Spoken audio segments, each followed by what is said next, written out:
Wow. Welcome to another edition of the Five Star Zone.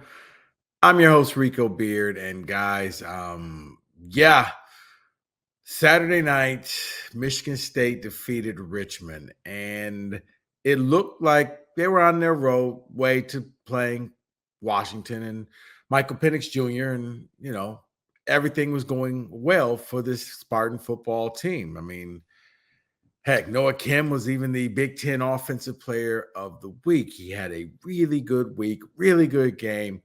They went out there and just flat out destroyed Richmond. And then a funny thing happened on the way home. You get home, and I'm trying to think, 45-14, the final score.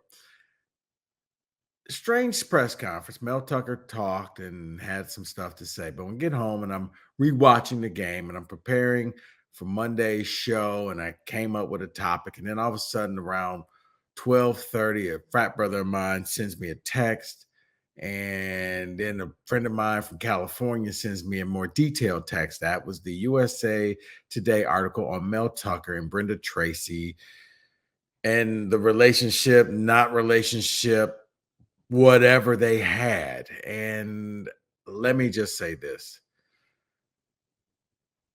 What happened over the next 48 hours, just incredible. But going in chronological order, me and my buddy were literally going over this, reading this article, and he works in the acting industry. And I'm like, bruh, could you write this script? This is incredible. Mel Tucker is, well, he's suspended by Michigan State, if you did not know, without pay, pending an investigation hearing that's going to come in Michigan State's bye week. During this, Mel Tucker, he says he had a consensual adult relationship. I'll get a little more into that later with Brenda Tracy. Brenda Tracy, that name should sound familiar. That is the woman who goes to different campuses to discuss. She was gang raped. She was sexually assaulted 25 years ago, and she basically is there to tell young men not to be like those men who destroyed her life. Do not destroy other women's life. Admirable cause. Apparently, those two got closer. Tucker says he was estranged from his wife. They haven't been together for a while. He's pretty much a single man. He had an adult relationship with her, phone calls, text messages, calls at 12:30 in the morning.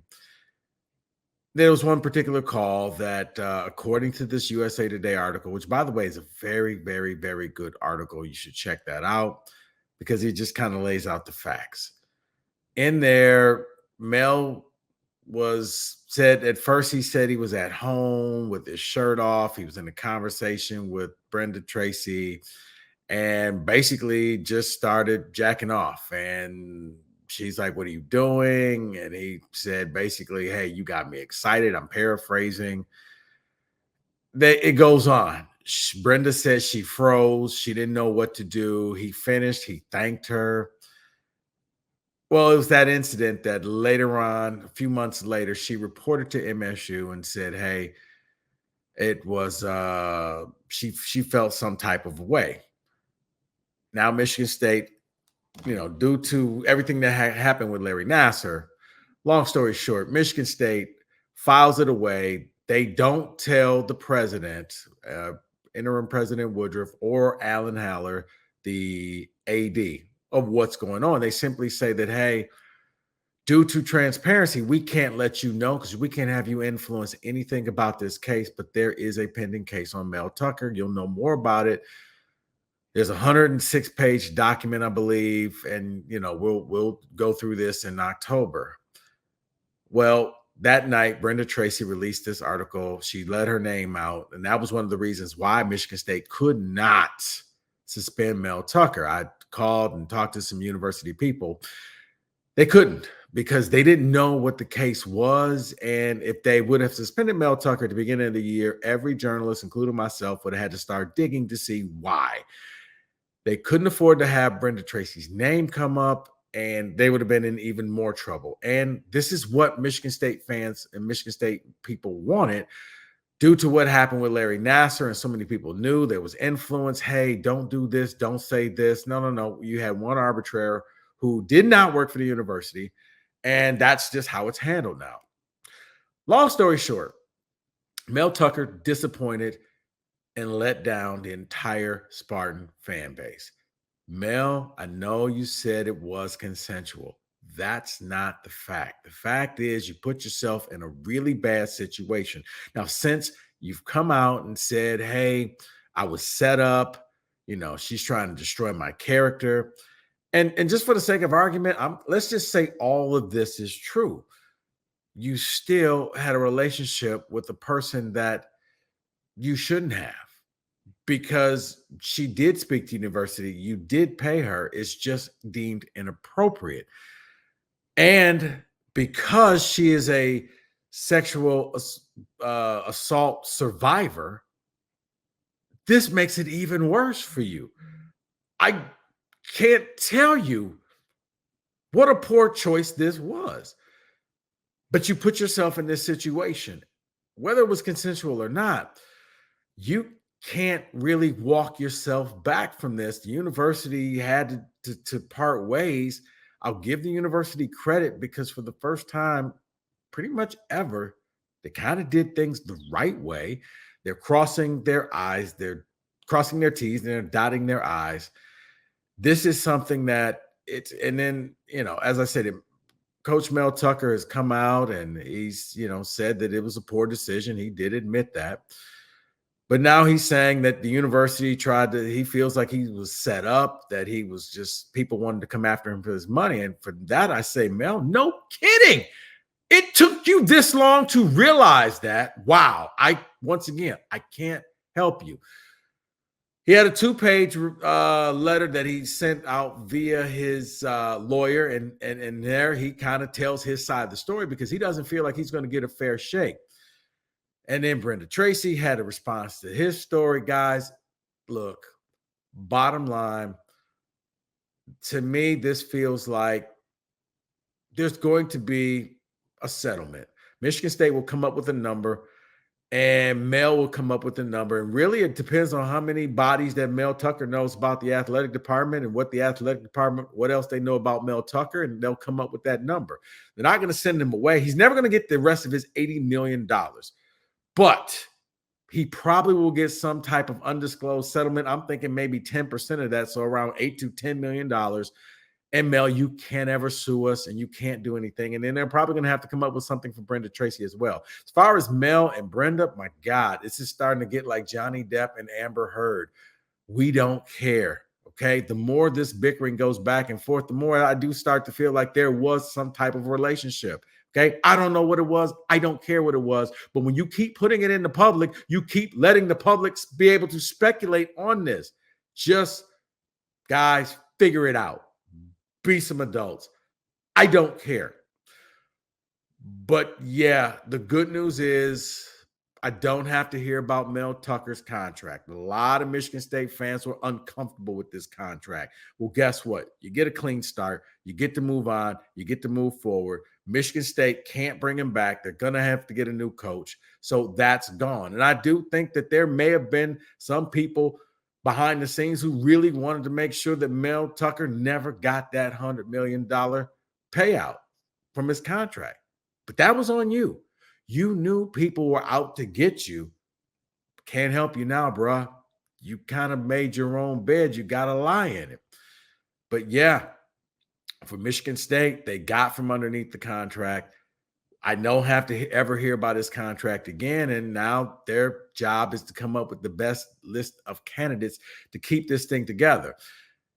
Also, another thing, that the second Mel Tucker gets fired, that opens up a door of 30 days that guys can transfer and hit the portal.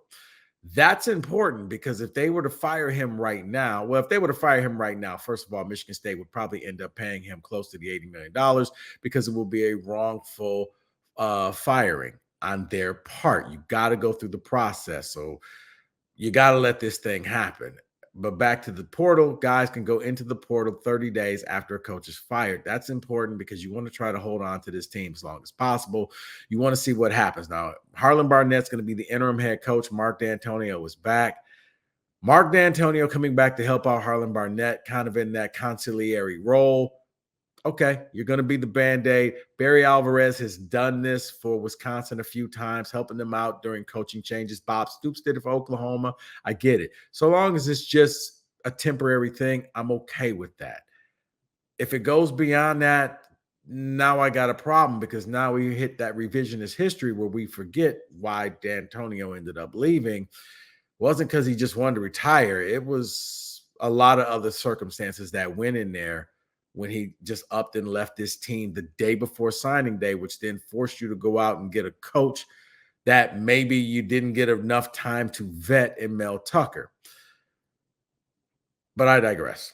I want to say also that, yeah, by the way, you want to try to keep this team together long enough. You want to go out and get the right coach. And I don't know if it's going to be Harlan Barnett, or I don't know if you're going to go out and get another coach, but players have already been contacted, just to let you know. Other teams are looking at your top players saying, hey, uncertainty, come play for us. So the second the new coach is hired, it better be a good hire, it better be an impact hire. I'll have more on that later because I got a list of names that I would love for Michigan State to go after. But man, this situation is just something that I never thought that I would have to. I thought I'd be talking about Michael Penix and Washington coming up in here, and does Michigan State stand a chance? Which they may. You know, D'Antonio should probably. If you're, it's funny because I was talking with Mike, and his idea was the video department at MSU should really come up with just this video of D'Antonio in his coaching days, and in the video with him saying it's never over, and have him lead the team out with Harlan Barnett, get the crowd behind them. And maybe that'll be enough to jumpstart this team to get them over the difficult task. They have to refocus. This players didn't do anything, but unfortunately, they're going to have to learn how to be resilient and how to work through life, because sometimes life is not fair. And for this week, life was not fair for these players. But from talking to some of the people close to the team, the players were like, screw it. You know what? We're going to have to just do this on our own. And the people in this room, he chose to do this. This is on him. We have to set that aside, and we just got to get this thing done. So there is a lot more to this story. I pray to God I don't want to see any more Tucker, Brenda, Tracy letters going back and forth, because that's just starting more he said, she said. And that's leading me to think more and more that you guys had some type of relationship. Because if you didn't, I mean, once again, why do you delete your text messages? You know, this is proof. You delete text messages because you don't want people to know what you said or what you sent to the other person. Anyway, I'll have more on this later. We'll be talking to Howard Griffith from the Big Ten Network will join me later on this week. I'm sure we will talk about this as well, but I had to get on here and say something. It's been one hell of a 48 hours for Michigan State and Michigan State fans and Mel Tucker. That's the latest. I'm sure it's going to be something new tomorrow, but for right now, hey, keep liking, keep subscribing, keep telling your friends. Thank you for watching and listening to the 5 Star Zone. I'm Rico Beard.